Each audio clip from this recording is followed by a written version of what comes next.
EC form కట్టాలనుకునే ప్రతి ఒక్కరూ ఈ వీడియో తప్పకుండా చూడండి. ఆ వెనకాల కనిపిస్తున్న దానిని కంట్రోల్ ప్యానెల్ అంటాము. దీనిలోనే మనం మన ఫామ్‌లో ఎంత ఉష్ణోగ్రత ఉండాలి, సాపేక్ష ఆర్ద్రత ఎంత ఉండాలి అన్నది నమోదు చేసి ఉంటుంది. దానిని గమనిస్తూ మనం పని చేస్తూ ఉండాలి. బ్రూడింగ్ దశలో ఈ విధంగా మనం పరదాలైతే కట్టుకుంటాము. పగటి సమయంలో పరదాలన్నింటినీ కిందకి దించుతాము.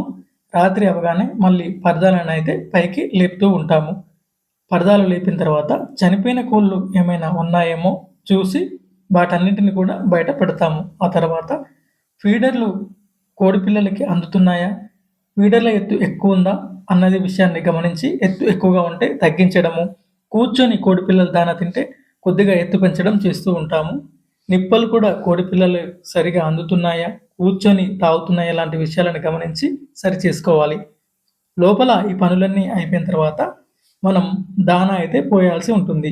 ఇక్కడ పెద్ద గిన్నెలా కనిపిస్తున్న దానిని సైలో అంటాము. ఈ సైలోలోనే మనం దానా పోస్తూ ఉంటాము. ఈరోజు మేము 20 బస్తాల దానా అయితే పోసాము.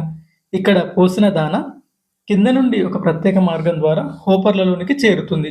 హోపర్లు నుండి ఒక్కొక్క ఫీడర్ నిండుకుంటూ అన్ని ఫీడర్లలోనికి దానా అయితే వెళ్తూ ఉంటుంది. సైలో పక్కనే దానా బస్తాలుంటాయి. మనం దానా బస్తాల్ని మోయవలసిన అవసరం లేదు. 3 అడుగుల దూరంలోనే దానా బస్తాలు ఉంటాయి కాబట్టి చాలా సులభంగా ఒకరి సాయంతో దానా అయితే పోసుకోవచ్చు.